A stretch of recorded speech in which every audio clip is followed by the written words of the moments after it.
This is the second video in our journey to reforge the ancient human empire of Castanor in EU4's most extensive mod, Anbennar. Below you can find a link to the first part, but here's the story so far. We started as Councleague, a remnant state of the once great chivalric kingdom of Castellir, torn asunder by the Green Tide and occupied by the orcs and goblins brought therein. A man of the Black Tower dynasty, Carleon, sought to restore the kingdom of Castellir for the sake of his wife and daughter. Having succeeded in subjugating the orcs and uniting the adventurer bands into a new kingdom, his successors eye the rest of Escani, seeking consolidation and further glory. Welcome back everybody to the second part of the Castanor playthrough, where today we have our work cut out for us. Because in this part I would very much like to form Castanor, and to do that we're going to have to consolidate Escani. Fortunately we do have 34 years to accomplish that at the very earliest. The longer we take though, the less time we're going to have to actually go through the Castanor missions, of which there are many.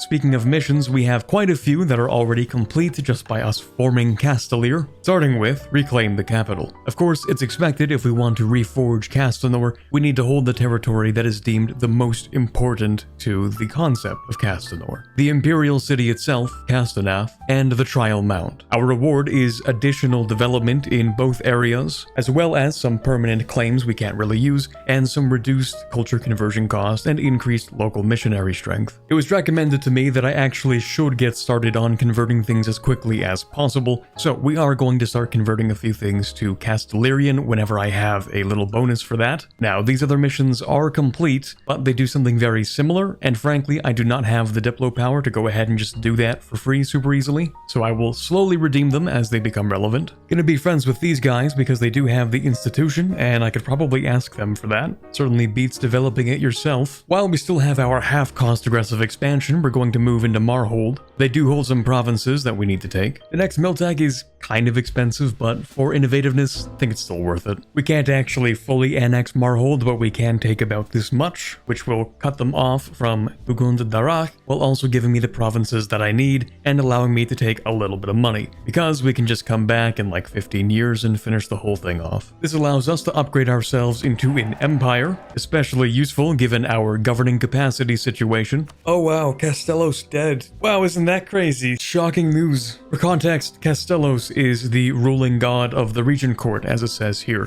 and also usually the one that I go with at the start of the game, because, you know, you get the monthly admin power, pretty useful. Turns out, he's actually been dead for like 1,517 years, and as you can imagine, that's going to cause a little bit of instability. I don't think anybody's going to mind if I just absorb this orc tag. I think I'm looking to finish these two missions first. Basically, we just need a buffer zone between Castanar and the western side. Same as before, we get a little bit of development and some reduced culture conversion cost, as well as increased missionary strength. I'll be taking that, and I'll give this away. Okay, now we have the Coronite Proclamation. That is going to be interesting because that's, you know, within the context of me starting to culture convert things, that could actually be kind of a problem. See, I also want to be Coronite, which means I should flip to Coronite. So we're gonna go ahead and actually save to see what happens. Having converted, we still see some culture conversions. Now we have yet to see if they will continue, which it looks like they are for some reason. Okay, sure, I can work with that. We do get to choose what our orders will do. The two that I'm really looking at are either the +1 innovativeness or -2 aggressive expansion each time you put one down.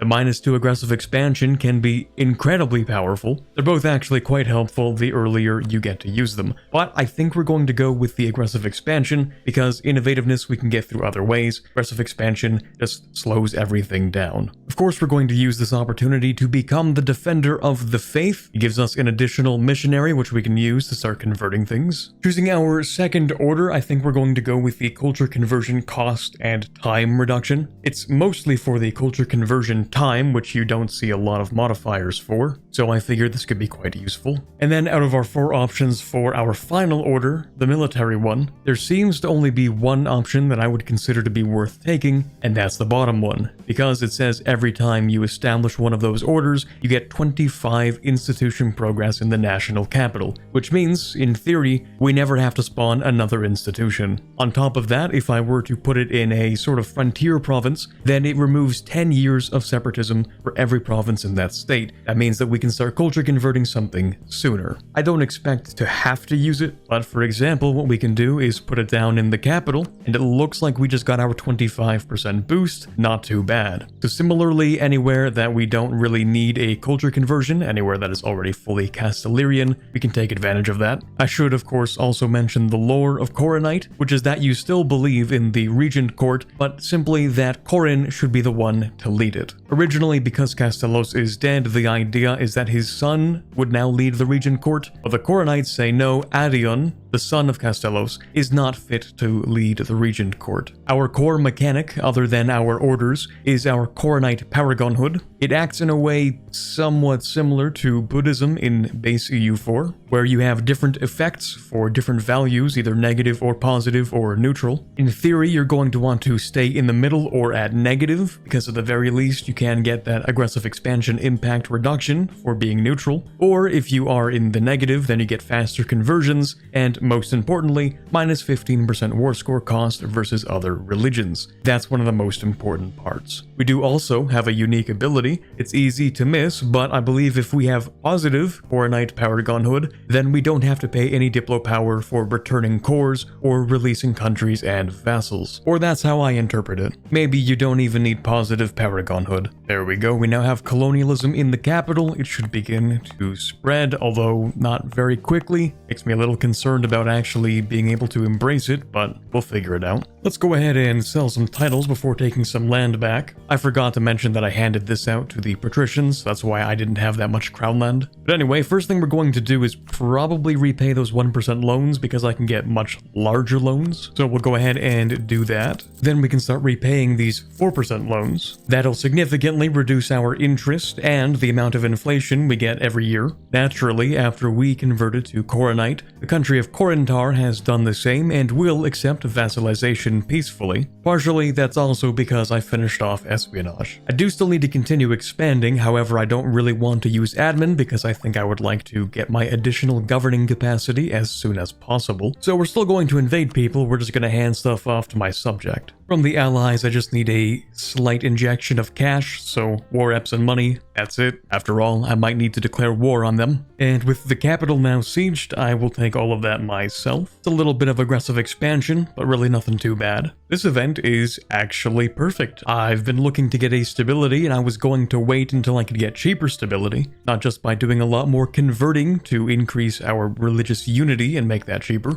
but also, of course, by waiting for the idea, which I'll still do, but this gives me the opportunity I've been waiting for to actually abdicate, which actually does not reduce our stability, and I forgot about that because, yeah, we have a specific thing. That's literally what this does, and I feel stupid. Well, never mind. The area for this mission is actually already completely converted culturally and religiously, so it doesn't really matter that much. The idea behind the mission is to acquire more mineral resources. That's pretty much it. We can also quickly go through this one because it should allow us to convert these provinces religiously a little bit faster, and then we should be able to culture convert. Reasonably, we should want to control the lands around the city of Castanar as well, for both strategic and economic reasons. Ooh, not too bad, a 354 as an heir. I'll definitely take that. We can give her another admin point with a chance of another mill point. Just the admin, not a problem. We know both Ardent's Keep and Old Haven are fully converted at this point, so we might as well just click this. And we're also going to need to build 3 forts, which is exactly what I needed the money for, so we're just going to go ahead and build those. We'll just wait for this to finish off. Raven March is going to take 2 wars to annex, so we might as well get one of those out of the way. Rogeria should be a quick annex if I ever need to, which I probably will. will, but you know, not yet. So short truce, just money and war reps, thank you.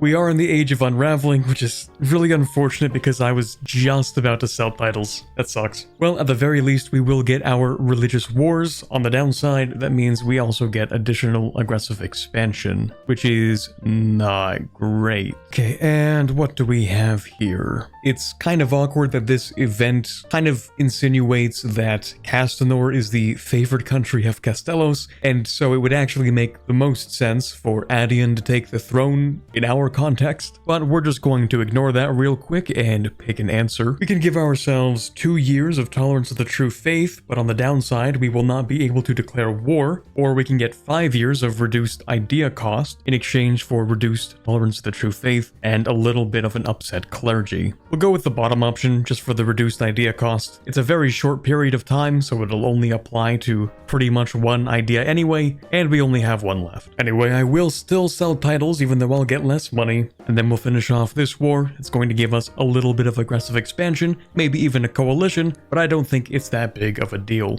I will go ahead and excuse myself from this war because I can't be bothered to remain in it, and then we can also see some land back. My subject can have much of this stuff, including his core here, and the rest I don't mind coring. Now that we make some rather considerable money, I'm going to spend some on getting better advisors, including improved relations because that helps us to decay our aggressive expansion. Here we are, we get our additional 20% governing capacity at the end of that. We also get a pretty solid policy for minus 20% advisor cost. Oh yeah, I forgot to read this mission actually, my bad. It's mostly just about getting more farmland. As for this one where we just needed to build 3 forts along the White Walls, it speaks mostly about building forts along the White Walls. Anyway, it does give those 3 provinces a marginal increase in garrison growth, as well as giving us a couple of permaclaims. Free stability sounds good to me. Huh, you don't say. Well, that is one benefit to having espionage ideas. At least, I think this is from espionage. Either way, yep, that's going to be pretty useful because I have to go to war against the halflings. They only have one ally. I'm actually going to have to fight that ally multiple times. I do only have 20 years left to actually go through this entire consolidation, so again, I'm not looking for a super long truce with this guy. It's gonna be a whole 5 years at minimum, then 1 war, and then however long that takes, and then the final war again. So this will extend it a little bit, but I do need them to break their alliance with Alinor, just so I can actually attack Alinor, who are actually my ally, but I'm going to have to use that alliance to just kind of push aside one of their other alliances. Actually, I might get too much aggressive expansion with this guy, because I am going to be fully annexing Newshire. That could end up being an issue.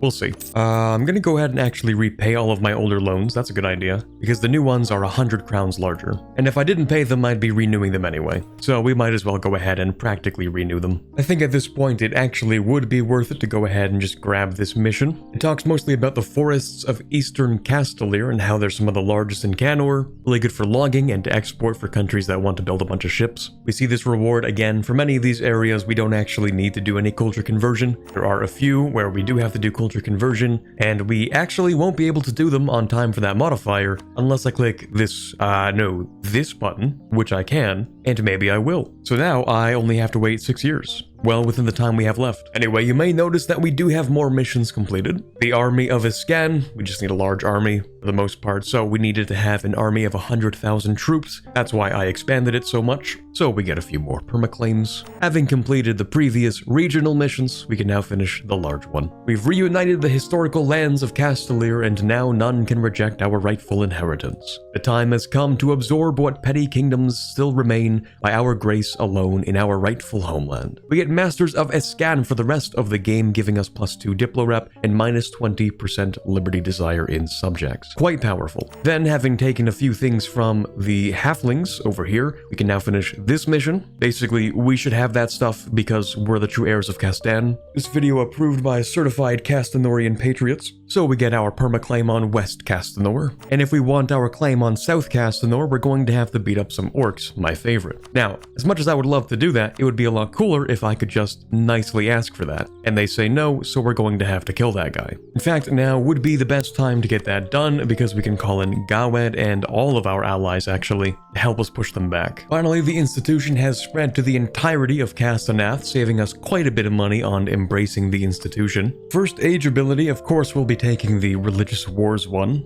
Ooh, that's nice. We have unfortunately found ourselves in the usual gameplay loop where you're winning super hard, but your allies are not winning super hard and they get their stuff sieged. Or they will not understand what distance is, and they will decide instead of pushing up into the north because they're close to it, they'll decide to send all their troops to the deep woods instead of doing the thing that they're supposed to, which is guarding the northern border and making this easier for me. Now, I am still managing to drag us across the finish line regardless, but yeah, that was painful. After embarrassingly getting reinforced memed, we're just gonna end this war, I guess. We don't really have all day to play around anyway, so I'll take the provinces I need, a bunch of money, and war reps. Thank you very much. We do have a bit of a schedule to keep, so we can now push south. Reopening of the deep woods threatens to make the situation in the south even worse. That is actually an excellent way to narrativize what just happened. Like, yeah, it would be bad if we let these guys breach containment because their goal is entirely to spread the deep woods. Anyways, we do get our permanent claim on South Castanor, so we are in a perfect position to go ahead and conquer the rest of it. Now let's look at our truces. We don't have a truce with you, so we should probably go to war. For the next idea group, I have written down here that I'm going to go with influence. I think that's probably for the Diplo annexation cost, especially alongside admin, you get another minus 15%. While we're at peace, we might as well sell some titles and take some land back. With that, we're going to do a couple of things. I know that the inflation's really high, it's just going to stay high at least until the end of the video, but that doesn't mean we can't build buildings, because even if things are expensive, we should probably still build buildings. So I'm going to redeem this mission to get reduced construction costs for the next 30 years. Essentially, we just need to put the population back to work. And then, if you remember that we get 2 additional Diplo rep from being Masters of Escani, that means that we can actually go to our mages and hand out reduced research regulations. That'll give them 36% influence, which we can then use for a medium strength spell, which I will use on aiding constructions. So all of a sudden, our buildings are actually cheaper to build than normal. And we're going to start off by building as many manufactories as possible, because we need them for another mission. Anyway, let's continue our expansion. I also don't care too much about our professionalism right now, and we do need manpower, so I'll go ahead and slacken. It would be nice to get that base tax, but actually I think I'd like to have the money right now so that I can invest it in things, like another one of these. Anyway, full annexation, does anybody care? Kind of, but they're probably not going to do anything about it. Also, we should spend some time starting to annex this vassal because it's going to take... that's a long time. Yeah, I didn't think about that actually. Okay, let's start on that. Oh boy, I'd really like the current heir to not die, but I will accept the outcome. That sucks, and we don't even get someone that's as good. Well, okay,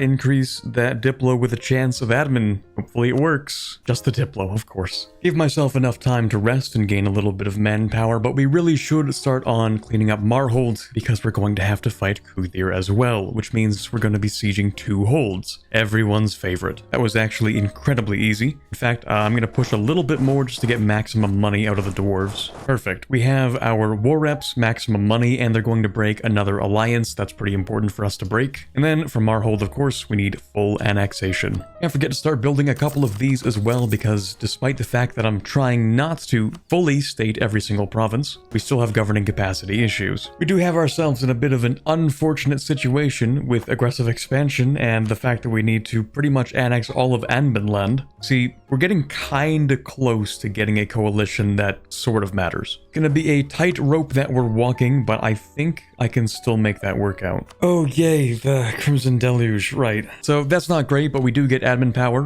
which is cool. I appreciate that. I don't know what lore is confirmed for the Crimson Deluge, but it's basically blood rain, but it's not actually blood. It just kind of looks like blood. It's red, has the viscosity of blood, etc. I don't remember what it signifies canonically, but everyone has their own interpretation of what it means. So as Coronite, we're probably thinking like, wow, Corin is so cool cool, making it rain blood or something. I don't know. I mean, it's not a good thing. It does just cause a bunch of devastation. So this is where it gets a little bit awkward, because I would like to take all this stuff, but I kind of can't. So instead, I have a different idea. We're going to put a couple of these down. They cost 50 admin and reduce our aggressive expansion by 2, which means it will be expensive, but putting enough admin means we can just annex anything we need to. For the next age ability, I suppose we can go with institutional spread. We will be getting that soon enough. Also, this expires in a few months, so I'm actually just going to finish the war. If you're wondering, I don't think I need these provinces because they're not actually part of Escani or Castanor. So if I need them, I'll take them later, but for now, we'll just leave them be. Not gonna be a fun coalition, but it's totally manageable, I think. It is a little bit of overextension, but again, not something I'm worried about. Yeah, that works fine. Also, a new reform. Minus 5% aggressive expansion impact. Actually, not a bad idea. Here we go, the mission I was hoping to finish with those manufactories. We have to establish a national economy and become the workshop of the world. Although it's 1540, so I don't think that's really going to happen yet. Anyway, 30 years of increased production efficiency. It's not much, but I figured I'd get it out of the way before I lose access to the mission. See, for example, we have like, oh, here's an image of Corin painted in blood that was from the Blood Rain. So of course we interpret a lot of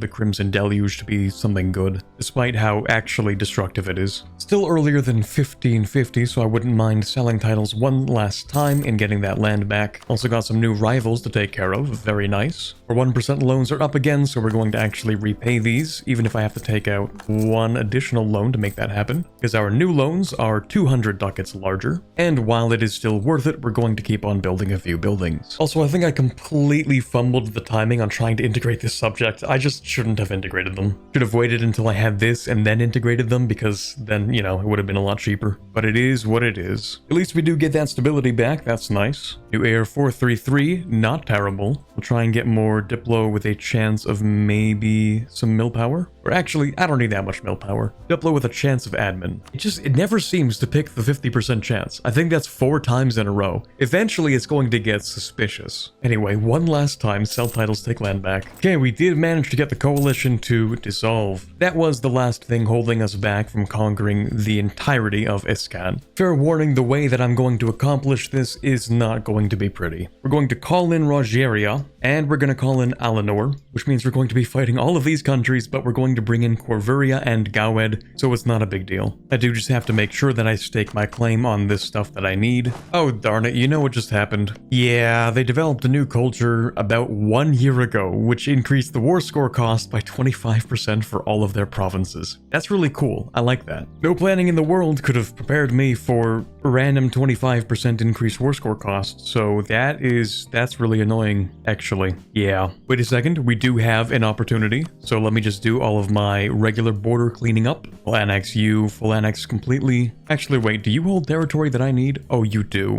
Hold on. Okay, never mind, we're cooked. Because someone simply could not resist the urge to ally a country all the way across the continent. Well, anyways, gonna continue with my current plans by fully annexing this country as well. Then you're the problem. But they are guaranteeing the independence of Ancardia, which means they might possibly still actually guarantee them. Anyway, I'm gonna fully annex this guy as well, just because I feel like it. Then with Arborin, we'll just take some money, it's fine. So, arbitrary modifiers, my favorite. Okay, we're gonna leave them with less than 50% war score in terms of their remaining provinces. This should allow us to fully annex them if they are still guaranteeing these guys. And they are. Okay, perfect. Oh my god, this is amazing. We're so back. I mean, we're still not going to get the consolidation, but at least I will not be thwarted solely by the stupidest modifier I've ever seen. If my plans are going to be made entirely irrelevant, at least it's going to be through regular EU4 garbage. But even though I don't think we'll be able to finish this by 1550, that doesn't mean we shouldn't give it a shot and at least see if we can grab these 2 provinces as fast as possible. Which means declaring for the most expensive province to decrease how much it costs to take and just trying to occupy as quickly as possible. Crimson Deluge is over, very nice. Okay, we might be a little bit cooked, but I don't think we're like super cooked. Maybe like a medium rare, not like a complete well done, you know? So we're going to barrage that, and then we're going to send a whole bunch of disposable units, and we're going to see if we can just burn this thing down as quickly as possible. I got to admit, they do kind of have hands, but in the end, we can grab that capital. And we have the war goal, and I'm hoping that they're willing to give up 2 provinces very quickly. I do also have some spare manpower here, so if we don't get this siege tick, I might just burn it to the ground maybe. And we got the 7%. Are you kidding me? I also decided that you don't actually need to have an army. Well, occupation, but they won't let me take 2 provinces. That is a certified EU4 classic. Okay, let's try and fix that maybe. Oh yeah, actually I do need to annex these guys. I completely forgot. I'm like, oh yeah, I shouldn't annex them because there's no point. Wait, hold on. It's holding up literally all of my cores. That actually is a big deal. Okay, wait, hold on. Fully stack wipe their army. -5. You have to be kidding me. This has to be a joke. I think I'm being trolled right now. No pre-1550 consolidation. Off by -3 reasons to accept the peace deal. That's unfortunate. Can't say I didn't try though. I mean, look at my country. Clearly I put in a little more than I should have. In fact, I did not have to do any of this.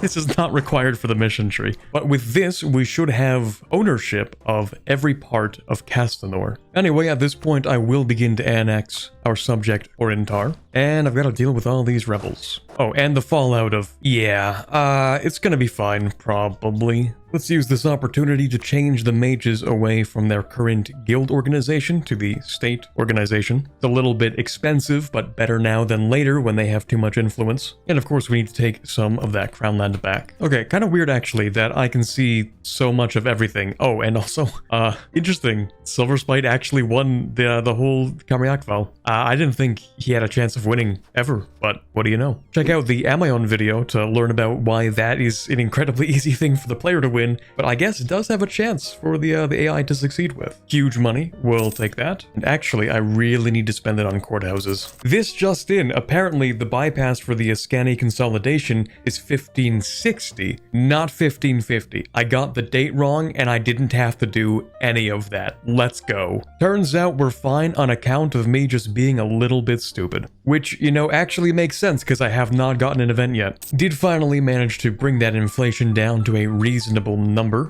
Okay, it's 1560. We have every single province we need. Just double, triple checking that. So we should get an event soon, I think. Oh, you've got to be kidding me. There's no way. You have to own more than Castanor for it to... Okay, I guess we're doing that then. Okay, yeah, no, that's cool. That's cool. Okay, yeah, no, I'll figure that out. Probably. Man, here I was thinking, good on me, I did the early consolidation. And like, in a way, I kind of did, but I kind of didn't. Because I own all of Castanor, but that's not enough to form Castanor. You actually need to take stuff from the Empire. That's fun. That's a really good time, I'm sure. Okay, well, I guess we're not getting the early consolidation. It went from being so over to being so back to once again being over, but in a completely different way that I hadn't imagined. All right, let's get this out of the way then. Okay, so that took a little bit longer than I wanted. We're just going to demand everything we can, which is just basically a lot of money. Actually, I'm going to ask for war reps because I can't have that stolen by Gawed. These are the provinces we need. This is the pain we're suffering. It's not that bad.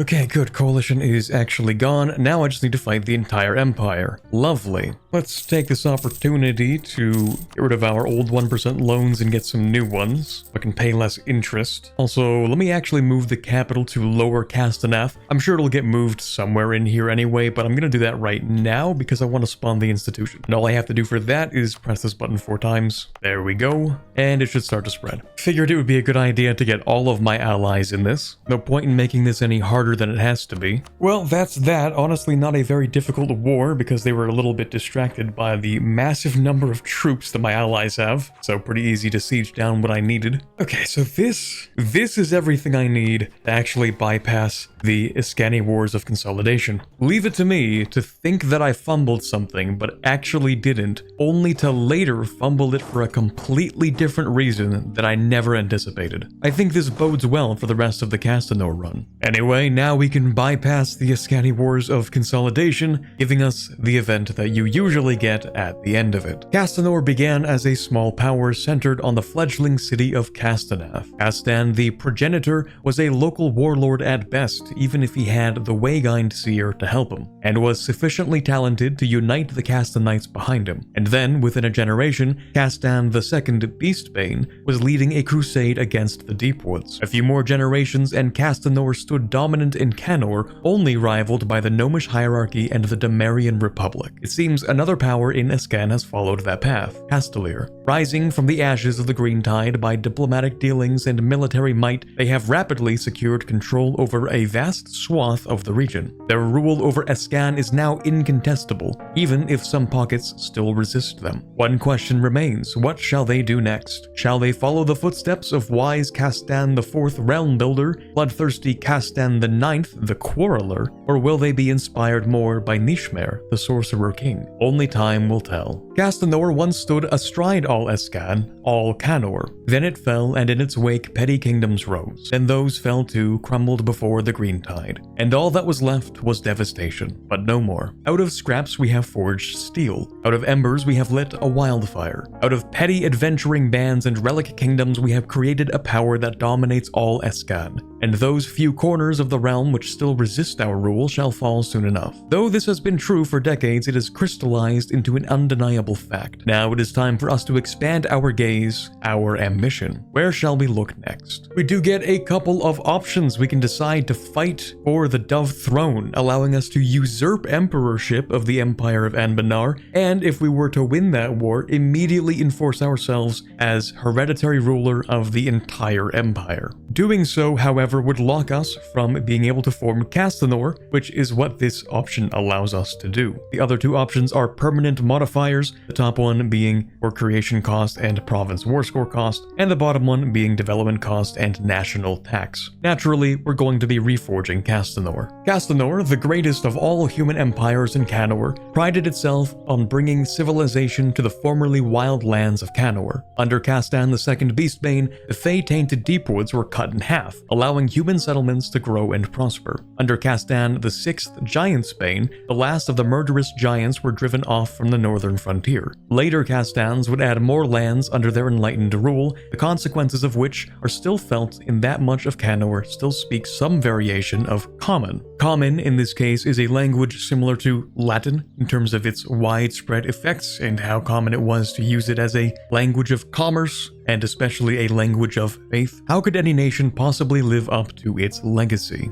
Akromar finds himself spending more and more time strolling between the marble busts and stone statues of Castanath's Pantheon Way. The relative silence of the district, employed by many as a refuge from the constant shouts of merchants and low murmur of conversations of the rest of the city, was instead deafening to Akromar, letting untoward thoughts and doubts rush in unimpeded. Doubts of the nature of rulership, of the direction of Castellir, amongst others.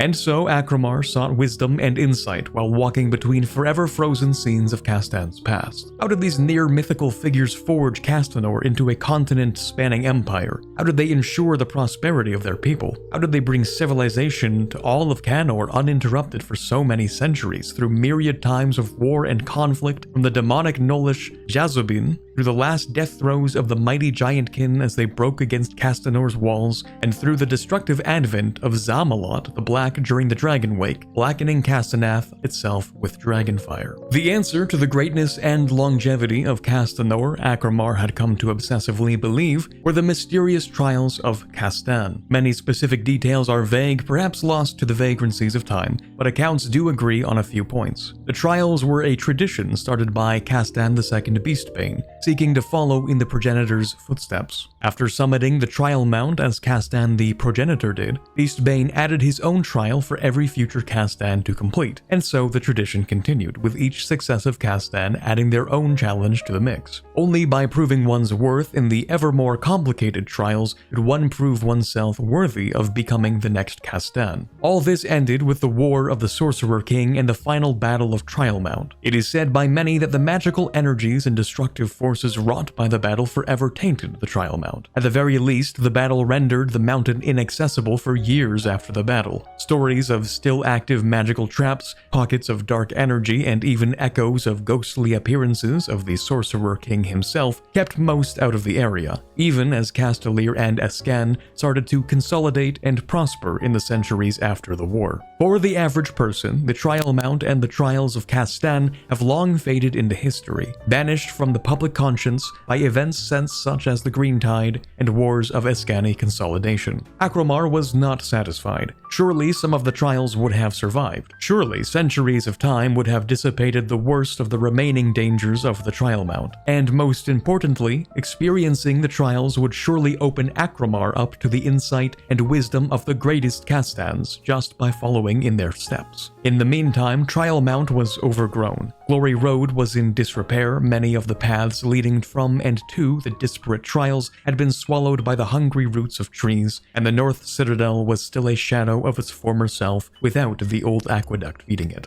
Before any could attempt the trials of Castan again, they needed to be reclaimed from time and the wilds. While this was happening, Akromar could devote all of his time to poring over every last detail of each of the Castans and preparing for the trials. That is expensive, but I don't think it's that bad. For the next reform, I will go with probably General Estates. The additional loyalty makes it a little bit easier to revoke privileges. Sure, I guess. I don't know why the AI does this. Finally, the restoration of the trials of Castan were complete. Before Akromar could get too excited, however, a small contingent from the Castaner Patricians, having gotten wind of the completion of the restoration, approaches. Certain Patrician factions and families are more protective of Castanorian history and legacy than others, and this was clearly from one such family that took enormous pride in tracing their line directly from the very first Castanites. Proud and haughty as always, they quickly made their intentions known. They wished to dissuade Akromar from attempting the trials. They warn Akromar of the dangers posed by the trials, of the consequences of reigniting such a tradition in modern times, and above all, of soiling the legacy of Castanor. According to them, only those descending from old Castanorian blood can rule, meaning that only those who share the blood of the original Castanites can become Castan. They cite the proclamations of Castan, which states the following: "Henceforth, all those that have followed and endured with me shall be known as my people, Castanites, and our realm's successors will be of your blood and your blood alone." Akromar dismisses this out of hand, of course, for had not the proclamation been broken by Castan Ebenfrost and his successors, who were all Garudian? Good point. Not least because there's precedent set that it doesn't really matter, but also it's been such a long time that I don't think anybody actually cares. And even if there were somebody who descended from old Castanorian blood, would they actually have a better claim to create or recreate the kingdom of Castanor? Would that claim be any stronger than the person who's actually in charge and kind of reforged the empire themselves? Anyway, the Patricians lose 5 loyalty, and we unlock the ability to take the trials of Castan and reform Castanor anytime we wish. So, to revive Castan's empire, we have to prepare to attempt the trials of Castan. Either we succeed and form Castanor, or Akromar dies, in which case I assume you just have to try it again. The trials of Castan, a tradition and mode of succession unique to Castanor, was established in 618 BA. The near-mythical Castan the Progenitor, slain during the first Great Cleansing years after defeating a Nullish invasion headed by the demonic Jazubin, left behind an interregnum period fraught with uncertainty. The able Castan Beastbane would take up the mantle of Emperor after establishing the Trials of Castan, a series of tests designed to determine a worthy successor for Castanor. Each successive Castan had to pass the trials left behind by their predecessors, while adding their own test to the trials at the end. The trials continued on for centuries until the Sorcerer King brought Castanor crumbling down with his ambitions on the rest of Canor. His final defeat came at the Battle of Trial Mount, where a band composed of Free Realm heroes and their elven saviors defeated the Sorcerer King. The trials were irreparably damaged during the battle, its magic either drained, severed, or otherwise rendered useless, or so everyone thought at the time. To To restore Castanor, the first human empire and master of much of Canor for centuries, our ruler must pass the trials of Castan, as every ruler of Castanor has done in the past. Starting from the gates of the North Citadel, the traditional starting off point for the trials, Akramar readies himself for what would surely be a long and arduous journey. So here we have the trials themselves. I assume there are going to be a lot of events, so I'm not going to read each and every one out, but we have a couple of options for taking our oath. They're all dependent on whether or not we actually pass these trials, but we can either get fort defense, gain the righteous personality for our ruler, or get -1 national unrest and plus 10% state maintenance for the rest of our ruler's life. For each of them, it says that our oath will be deemed sincere and accepted, so I don't think there's too much of a consequence for which one we pick, meaning I'm going to go with the bottom one. And we succeed with the oath now being branded onto Akramar's body. It's a little disconcerting, but I guess it's what you have to do. With the first trial completed, we have quite a few left to go. In the trial set forth by Castan, the 36th dragon friend, we have to confront a wyvern and we get to choose what we should do.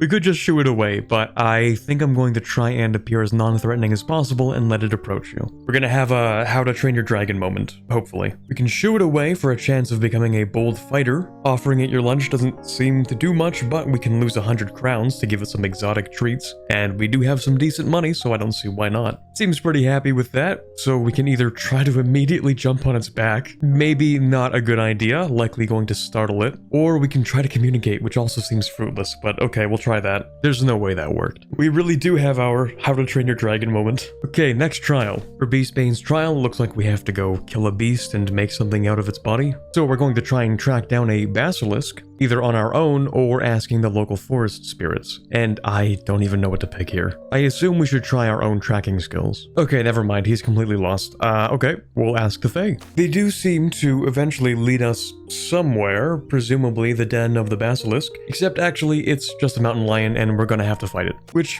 seemingly doesn't end up being an issue because we're able to end up killing it. Now, we could end up using this for the trial. Screw it, we gamble. Remember, of course, that basilisks are mythical creatures that can turn you to stone if you look at them. So, do we want to try and shoot it full of arrows, or do we want to sneak up on it and attack a weak spot? And I would say probably a better idea to try and attack a weak spot. Seems a little risky to try and shoot arrows at it because you have to like look at it the entire time when you're trying to line up your aim. So we'll try this. And he does it, managing to kill the basilisk in the very same moment that they lock eyes. And for that, we get 10 prestige. Let's go.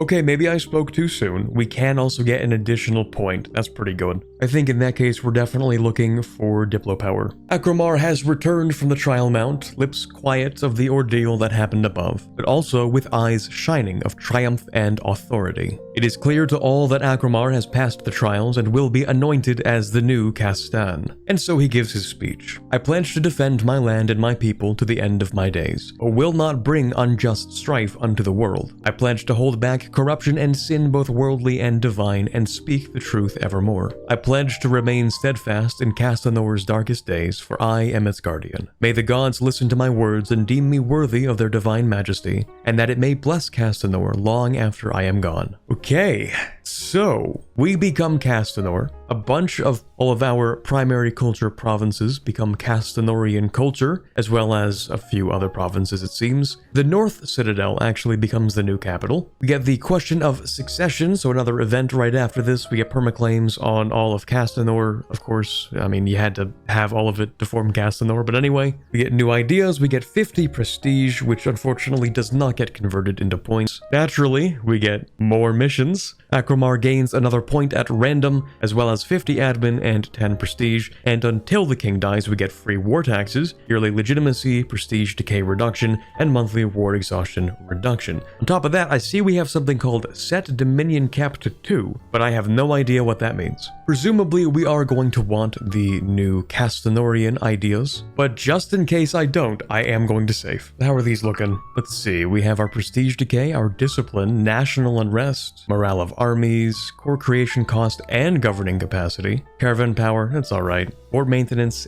Poor defense, it's okay. 20% land force limit modifier, actually not the greatest, because usually I don't fill my entire force limit. Stability cost reduction, yearly legitimacy, 15 maximum absolutism is quite good. Some part of me says I want to keep the old ideas, but then I see the max absolutism, and I kinda like it because it means I can keep some of my privileges. I'll just keep the ideas, it's fine. Now for the question of succession, I think it would be an amazing idea for us to immediately pull the ladder up behind us and not let anybody except for my heirs attempt the trials. Great that we didn't have to be part of that dynasty, but now that that's over, you have to be part of my dynasty. From a gameplay perspective, I'm not sure how this plays out. I don't know which one is better than the other. They seem to be pretty similar, except we're not allowed to have royal marriages or heirs with the top one, which would, in a strict sense, make it worse, because it means if we can't get royal marriages, then we can't get personal unions. But from a somewhat historical and also kind of roleplay perspective, we would probably have a lot more stable of a succession if we left it to just the dynasty. So I'll take the bottom one, and hopefully I won't regret it. With that being said, hey, we have a lot more missions as Castanor. How many exactly? Well, you know,